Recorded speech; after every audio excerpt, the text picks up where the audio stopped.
Hello, Internet, and welcome to the 22nd episode of the Deep Fried Neurons podcast. It is 1 in the morning. I am extremely tired because I have to travel, so I'm recording everything early. And, well, I just wanted to complain a little. I think I don't complain enough. So, yeah, cue the fucking.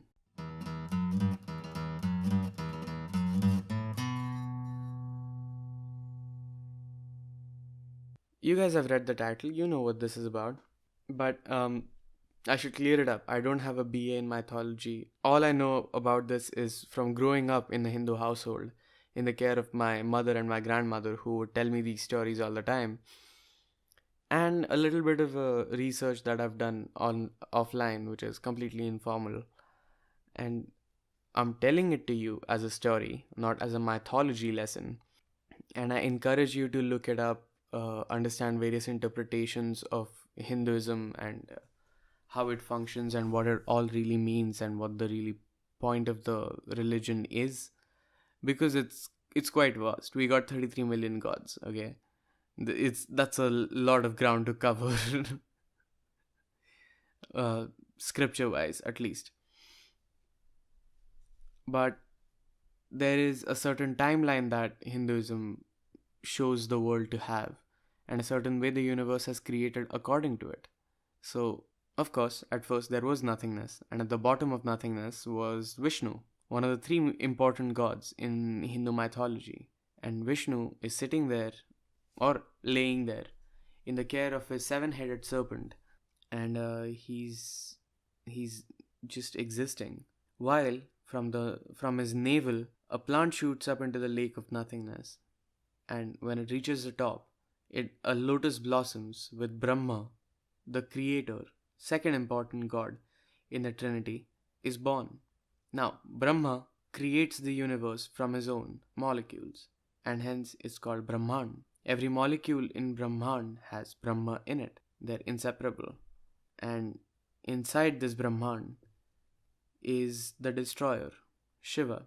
Now, I wish I understood Shiva better because he's very complex. I've tried to understand exactly what he stands for, but I can almost conclude that he stands for passion instead of righteousness, because Ravan, who was the villain in Mahabharat, no wait, the fuck am I saying? Such a goddamn bleed. Ravan, who was the villain in Ramayana, was a devotee of Shiva, and he was granted all his powers by Shiva. Who Shiva basically is the leader of the seven sages who meditated in the Himalayas to gain the knowledge of everything. And Shiva is basically all knowing, and he is all content, and hence he only lives in the present. And Shiva is the third and the last part of this entire trilogy, the destroyer.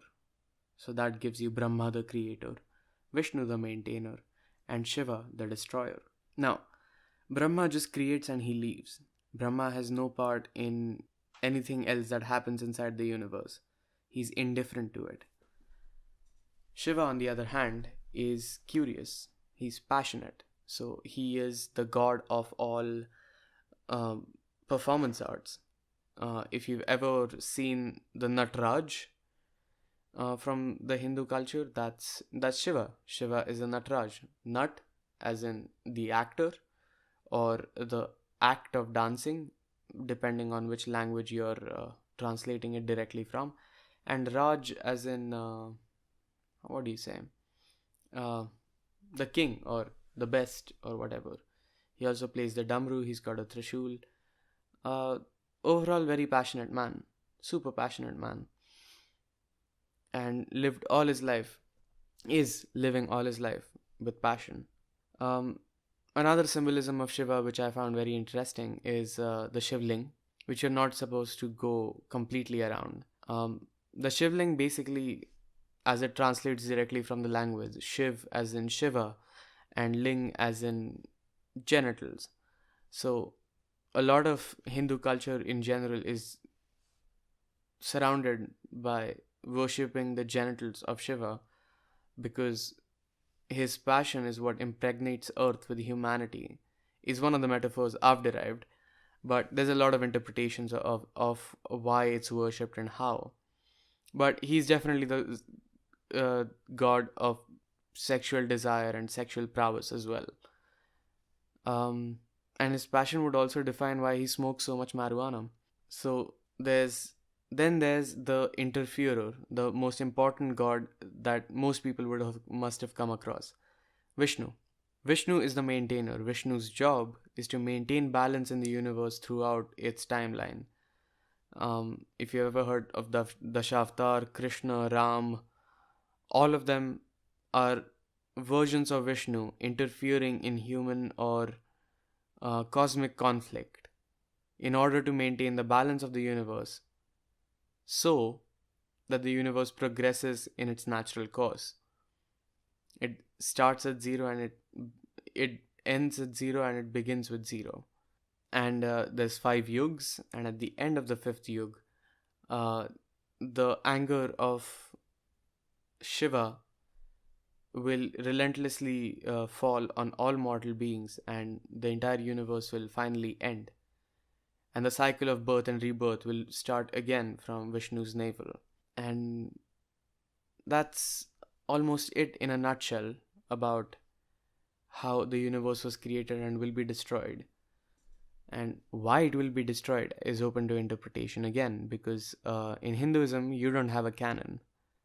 Uh, I mean, there's no one big. Fuck.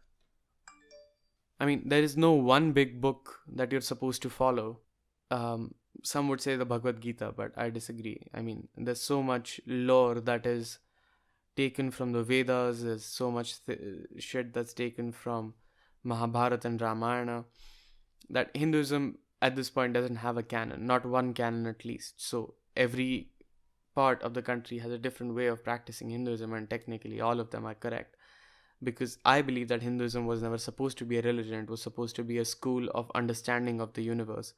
And Shiva, Vishnu, and Brahma are supposed to be a crude metaphor, if you will, to understand the Big Bang.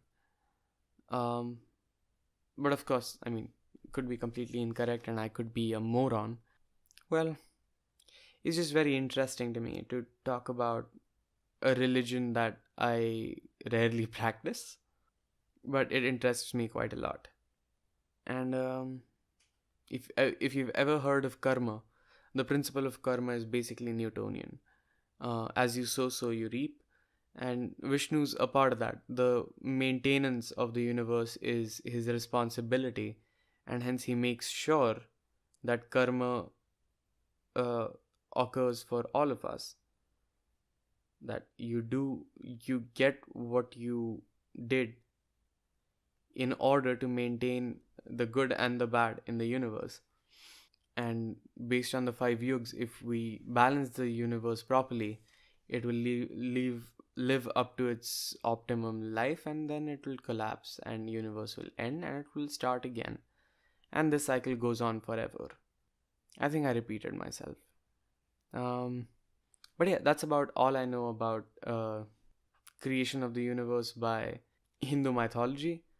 And yeah, I think let me know if you want to know more. Okay, Chief, that's all I have for this week, and I hope to see you next week again.